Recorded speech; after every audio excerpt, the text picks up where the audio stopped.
Thierry Jadot, bonjour, bienvenue au Buzz Media TDF Le Figaro. Vous êtes le président de Dentsu et GIS Network France, bien connu pour son activité d'agence média Cara, mais il y a aussi beaucoup d'autres. Il y a l'agence de communication, c'est très tourné vers le numérique, c'est Isobar, ou des outils de performance, iProspect. Alors, vous venez de publier ce livre-là, c'est La fin des rentiers. C'est une réflexion sur les bouleversements. Alors c'est très large, sociologique, politique, économique, numérique. Votre thèse, je la résume, vous allez me dire que c'est fini la supériorité des experts, des médias, donc ça c'est pour nous, même des DRH, parce que vous dites que le monde des taxis. Bienvenue au pouvoir des individus qui sont à la fois très individuels et très organisés sur les plateformes. Première question, en tant qu'agence média, vous-même, vous vous considérez comme un rentier menacé ? Je pense que le monde de la communication et le monde de médias est sans doute le secteur le plus disrupté et il va continuer à être le plus disrupté.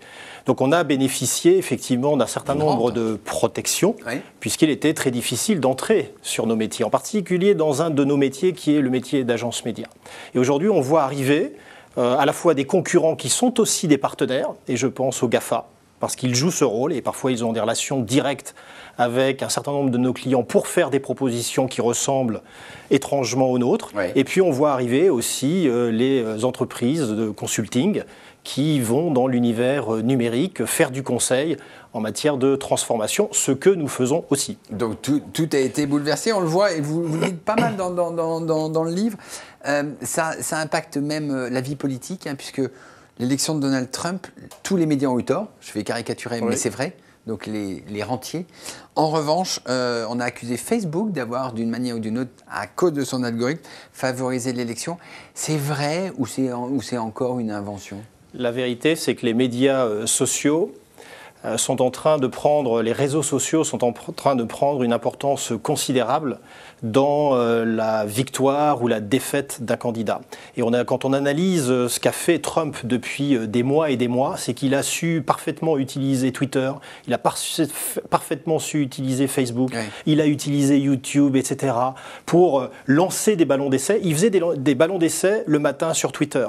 Mais si ça marchait, c'était bien. Si ça ne marchait pas, il se contredisait.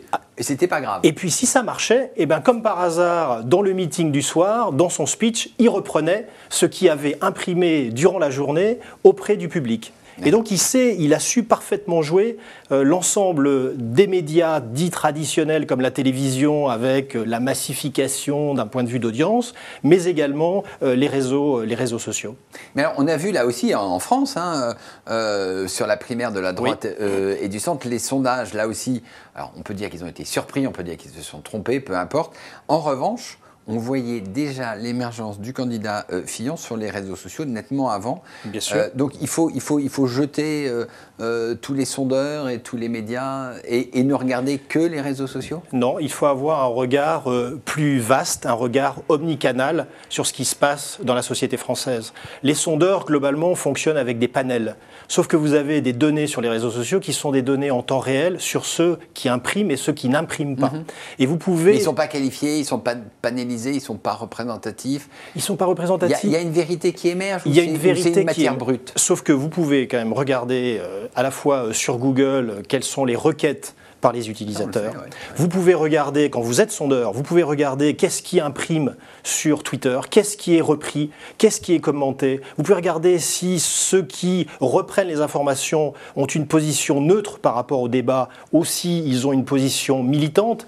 Et si vous êtes dans un univers où les gens sont plutôt neutres, ça veut dire que le message que vous voulez faire passer est en train de rayonner auprès de la population. Et c'est ça qui s'est passé avec l'élection LR. Revenons sur vos métiers, communication et la publicité. Alors, il y a eu un papier qui a fait beaucoup de bruit, selon Recode, au premier semestre 2016 aux États-Unis.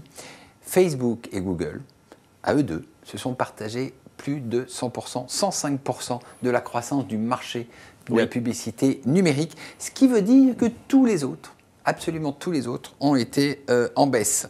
Est-ce que ce duopole, parce qu'il faut bien le dire comme ça, est-ce que c'est viable? Est-ce que c'est dangereux?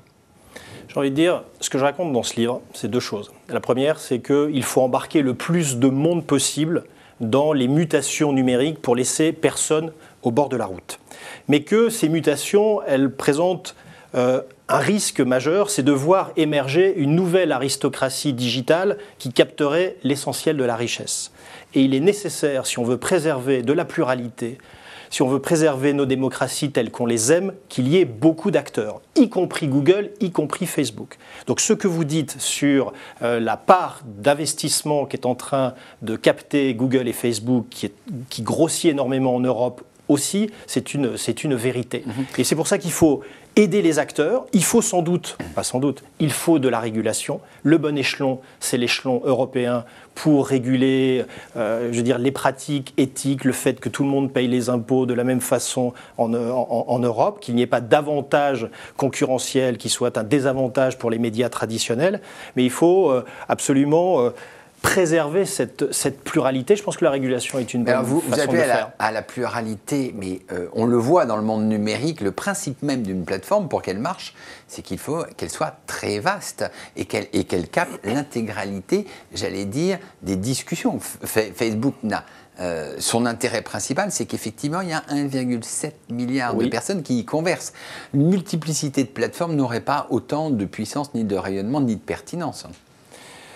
La différence, effectivement, il y a la massification que réussit à faire Facebook. Sauf que si vous avez une plateforme qui est moins puissante, et on va citer la plateforme du Figaro, par exemple, moins puissante, mais puissante, et très affinitaire. Et très affinitaire. Et quand on est un annonceur, on aime l'affinité très forte avec les consommateurs, entre une marque et un consommateur. Et on va les chercher là où se trouvent ces consommateurs. Et ces consommateurs sont effectivement en partie sur Facebook, mais ils ne sont pas sur Facebook toute la journée. Ils sont aussi sur les plateformes du Figaro. Et c'est au moment où ils sont sur les plateformes du Figaro, en particulier, et d'autres plateformes numériques, qu'il faut pouvoir les toucher, engager une conversation avec eux, sachant que cette conversation sera très affinitaire et donc elle aura des chances d'être efficace pour l'annonceur qui y sera présent. D'accord, donc on verra ça. Vous aviez dit, et c'est là tout l'intérêt des bouleversements, que les mondes sont décloisonnés. Il y a eu une étude d'un analyste qui vient d'être publiée qui disait que une idée qui serait intéressante, ça serait de marier Publicis, donc une agence de communication bien connue, avec Capgemini, qui est une société de services informatiques. Les deux mondes sont véritablement maintenant interopérants. Je disais tout à l'heure qu'effectivement, on voit arriver des compagnies de cette nature comme Capgemini, Accenture et autres KPMG sur un certain nombre de nos métiers. Concurrents maintenant ? Ce sont eux plus les GAFA lorsqu'ils viennent empiéter effectivement sur nos métiers traditionnels ou sur nos expertises.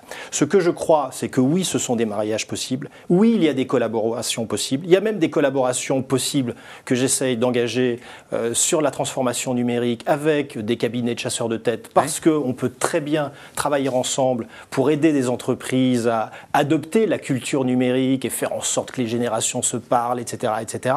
Mais oui, c'est des options qui sont possibles aujourd'hui, et je crois que la différence entre leur métier et nos métiers, c'est que nous sommes capables également de faire du conseil, et on le fait, et on a un avantage, c'est que l'on opère, et que donc on a des feedbacks, on a des retours en temps réel pour sans cesse adapter notre prestation. Mais ce que vous dites, c'est que maintenant, comme l'or noir, c'est la donnée, tout le monde capable de collecter, de traiter et de délivrer la donnée peut faire votre métier, ou vous pouvez faire le métier des agences informatiques. Certes, mais le vrai sujet, c'est pas tellement de collecter la donnée, c'est surtout de savoir ce que l'on en fait.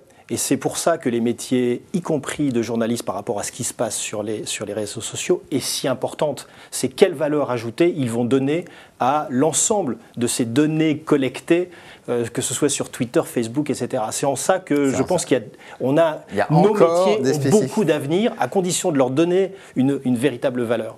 Merci pour votre message d'avenir, Thierry Jadot. Je vous souhaite une excellente journée et nous nous retrouvons la semaine prochaine. Merci Enguerrand. Merci.